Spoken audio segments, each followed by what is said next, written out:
All right, testing, 1, 2, check.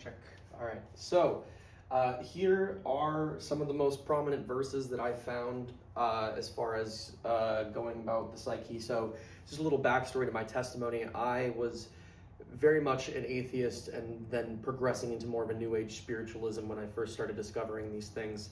And I actually developed my own system, which was all of these psyche charts, like I said before, that I kind of just kept hidden in an envelope in my jacket pocket. But as time progressed, something that kind of was just this weird anomaly that happened is that my old Bible actually fell off of my bookshelf and it opened to Matthew 5. And when I started reading it, it was almost all of these verses just explaining the same concepts that I was explaining with the psyche, and it really opened my eyes to a lot of new things.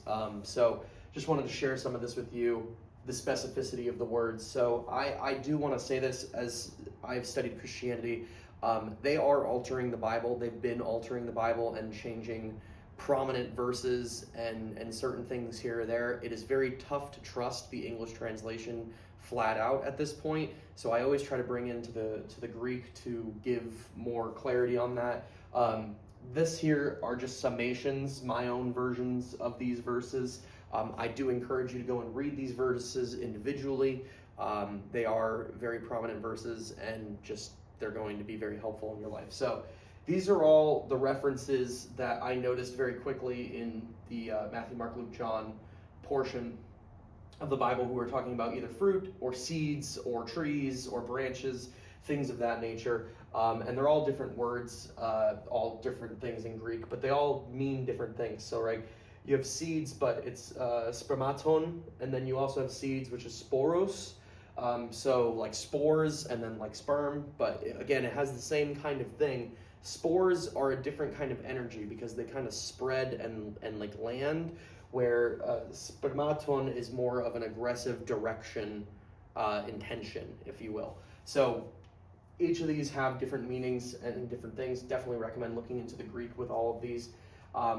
So these are just my summations. So Matthew 5:14 is that everyone can see you and the thoughts in your head. This is, I believe this is the lampshade verse. Again, I can't remember off the top of my head because I don't have it in front of me. But yeah, definitely recommend reading that. But something big, not here to destroy, but to fulfill. Something that I hear a lot of people when they're, like, I've heard some neo-Nazis recommend this because they'll say like, oh, Hitler was this like, he was like this cavalier for fighting against the old ways of the Old Testament. He did give a speech where he said that Jesus came to destroy the law. But Jesus himself says in Matthew 5:17 that he came here not to destroy, but to fulfill. And to understand that energy is the entire principle of Christianity in a nutshell. I think a lot of people have this idea with being a Christian that it is them to the exclusion of everybody else. But the reality is that everybody is a part of Christ's kingdom, and that if you don't genuinely see that within each individual, then you yourself are not behaving in accordance to that. So, yeah, don't speak ill of others or fix your issues before offering gifts. Something I notice a lot of people in their early 20s, especially in the modern day, there's so much judgment. And the thing is that people don't realize this judgment, it is a repulsive energy. Because when you push, and even in your head, if you push a judgment onto somebody, they will literally judge you back in the exact same form of energy. And it could be something as subtle as just like a look. That same energy is being reciprocated and going back and forth between you. Move on from your problems in general. Don't dwell in the past. Something that's very prominent. Something I really realized through the discovery of all of this is that depression really is dwelling on past events that you no longer have control over, while anxiety is overwhelming yourself with things that you can't control in the future. You have today, you have right now. And yes, make big plans. There's nothing wrong with making big plans, but take small incremental goals to get to those big plans, okay? If you want to run a marathon and you've never run a mile before, the first thing you got to do is run a mile.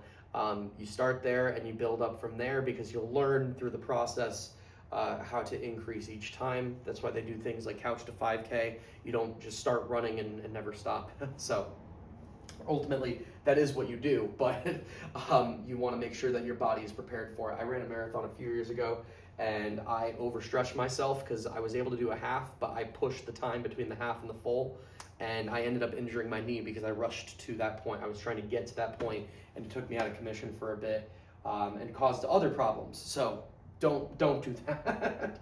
And then also one of the big ones is like to give without seeking the approval of others. A lot of people try to be generous as just kind of a general thought. The generosity is what becomes reciprocated to you ultimately. So these verses really did bring me to a lot more clarity when it came to Christianity, as well as also how the human psyche involves itself in this. You can't help how other people perceive you, so you might as well fix what's in your brain. If you're not satisfied with what's in your brain, make the active choice to do this. And again, God, in his pure ultimate love for all of creation, that love, if you continue to focus on it and continue to turn into it, will ultimately wipe out the negativity inside of your own brain, because you are genuinely in love with the appreciation of the Creator. And when you look at God as this enemy, as this being that wants to burn you and zap you as an ant in a farm, like a kid with a magnifying glass, when you act like that, not that that reality becomes the reality, but you'll notice every flaw within reality, and in noticing every flaw within reality, those flaws will amplify because you have this core belief that this is what you deserve because God hates you and wants to punish you. So again, if you flip that narrative to more of a focus of, okay, you know what? Here's how God has blessed my life. And I'm going to get into with the next video about God in specifics and how God has been tainted in our society culturally and just through nomenclature as a whole. So yeah, if you have any questions, please let them know down below. If you disagree with any of my translations, please make a comment. If somebody at all would like to go and take those verses that are up here and throw them in the comments section, make it easier for people to find, that'd be awesome as well. But thanks guys, have a great day.